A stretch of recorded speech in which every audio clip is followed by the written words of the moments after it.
So my next question is, what inspires you the most, outside of this? Like, what do you do that creatively outside of advertising that really helps to recharge your batteries? Well, as I said earlier, I went to OCA, Ontario College of Art, to study painting, and so I rediscovered contemporary art. I did an advertising campaign in Mexico using contemporary art from Mexico and tequila, and I was with a curator, and she educated me more on the contemporary art scene, which is different than modern art, which is what I didn't know. Andy Warhol is not contemporary. And so I started doing my own contemporary art, and I took a year off after being in advertising for a long time, and I just had my own art shows. I had here in Toronto, and then in Mexico City, and around Mexico City, and I exhibited stuff in San Francisco as well. And that charged my batteries, and it was a great way of expressing myself creatively because I was the client. I didn't have anybody else telling me yes or no. I made the decisions, and that was very refreshing. And then, but I kept on getting calls to go back into advertising, so I did. And so I'm doing the contemporary art, still doing it, but doing it in my spare time on weekends. And then also I did a short film, and that was really great because normally you work with directors and you're working with them. Here I got to decide everything and do things the way my vision was, and that's refreshing. So what I've learned is that you don't necessarily have to depend on other people to do your ideas like I used to before. You can do a lot of stuff yourself, and especially when you've been in the business as long, I know what I need and I can do it. So good learning experience there. Yeah, you're right. The democratization of the internet has allowed people to just do whatever they want. They are no longer beholden to anybody else. If they want to create something, they can put it on a website and have it out there.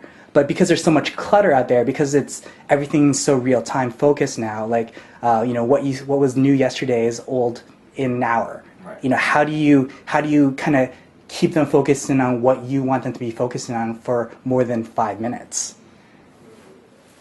You can't. No, I don't know how to answer that question, actually.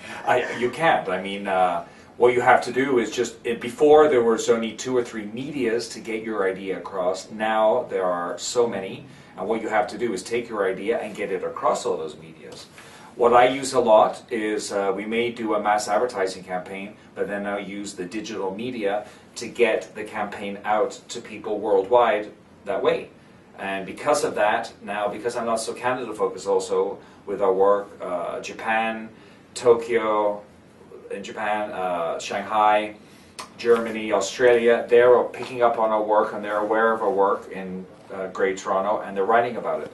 So you just take advantage of it. And then, if something's really good, it will stick.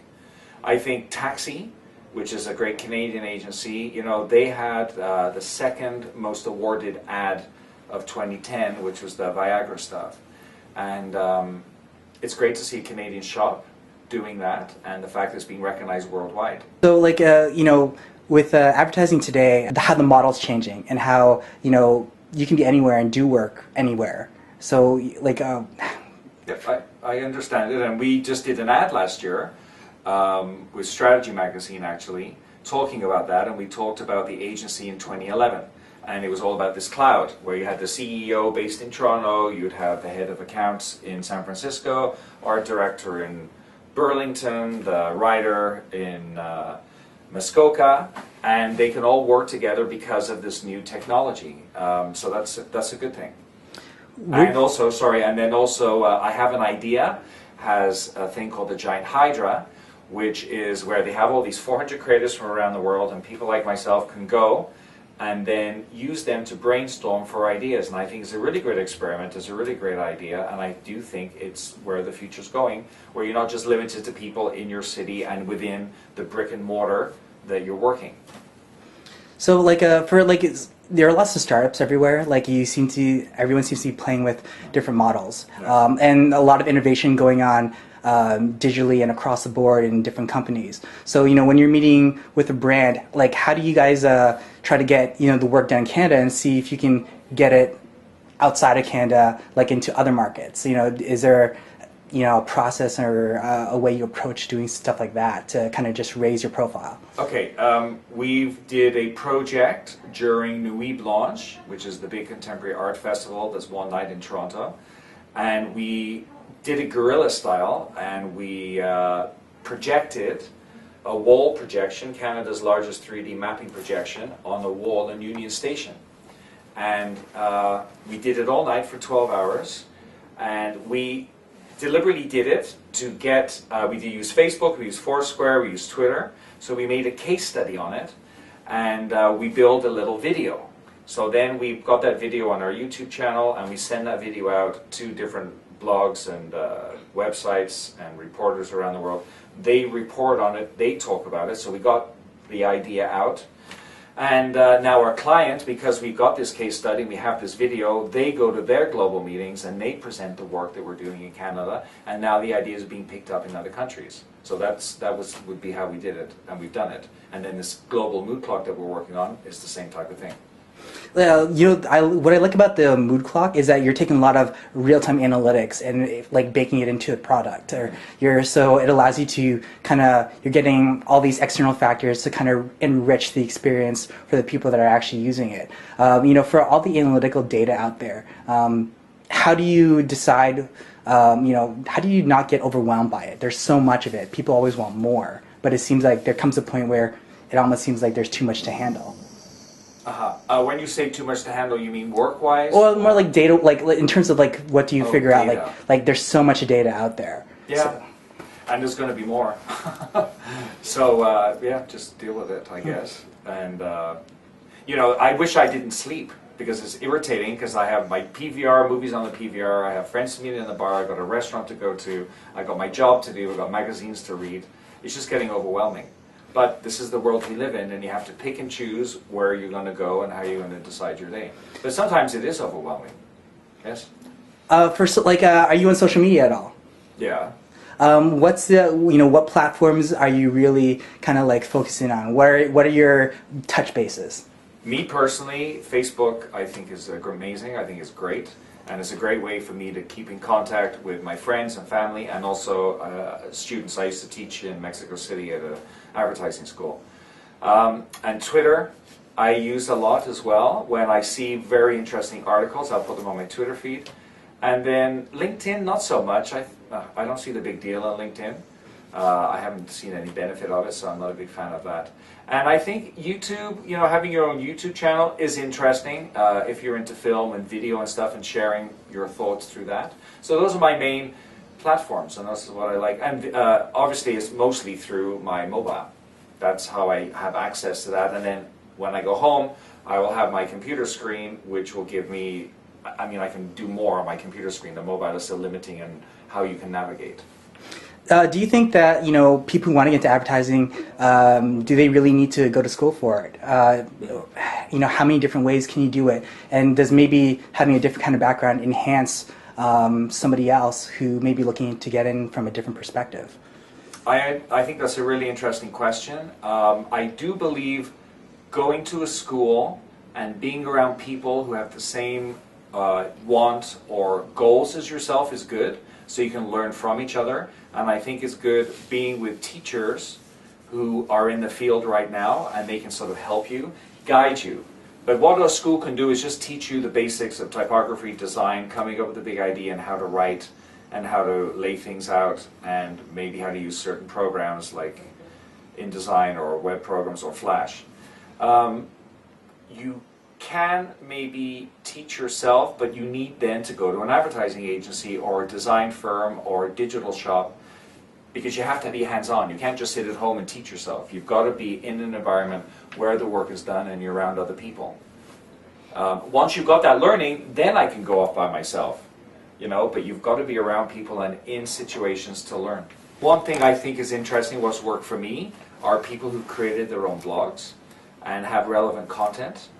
People who also, because I run the Twitter and Facebook and stuff here, I'm aware of everybody who talks about Great Canada, so I'm interested in when people take our work and then talk about it. And that's good, because I found a lot of students who do that. Then I get interested into their site if they have good content, and I think that's a great way.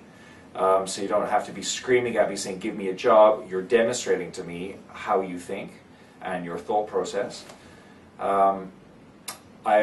You know, in the traditional way of just trying to get through the door and a physical meeting with someone like myself or other art directors or designers or web designers, you know, you could do that, which is the old way, sending a mail-in piece, sending something through the web. The thing is, though, now we're just being bombarded with everything that it's going to be hard to stand out. Other things are portfolio night, taking your work and taking that investment and meeting people at portfolio night. And the other is going to bars where those type of people go, or clubs, and get to know them on Facebook, get to know where they go. And I'm not saying stalk them, but you know, just bump into them in the bar and introduce yourself. That is a way. You know, there's quite a few ways, but use the tools that are there now. And you can also send complimentary notes. I just saw your new campaign for Salvation Army. I like it. And, you know, build up a conversation that way. Like, what's the most unique thing someone's ever done to get your attention when they're looking for, you know, as a junior trying to get an internship or a job? It was a girl from Germany, and I was in Mexico City, and she contacted me through an email and then sent me an airplane meal, you know, that you get, those horrible airplane meals, but it was all embroidered. And it was kind of weird, and she went to such a great effort to create this piece for me and then asked me for summer intern, and I gave it to her. And I hadn't even met her, but I liked the effort that she did, and it showed me she was creative and she really wanted to work with me for 3 months. So she did. What happened to her afterwards? Well, she was at my place at Christmas staying with me. We became good friends, and she's moving to Canada actually to work in a design company here. So from a business side of things, how does somebody that's looking to get into planning and buying and things like that, what kind of things can they do to stand out to get into the industry? Okay. Something that we had discussed a bit earlier was like, it'd be interesting if someone like that would have a portfolio.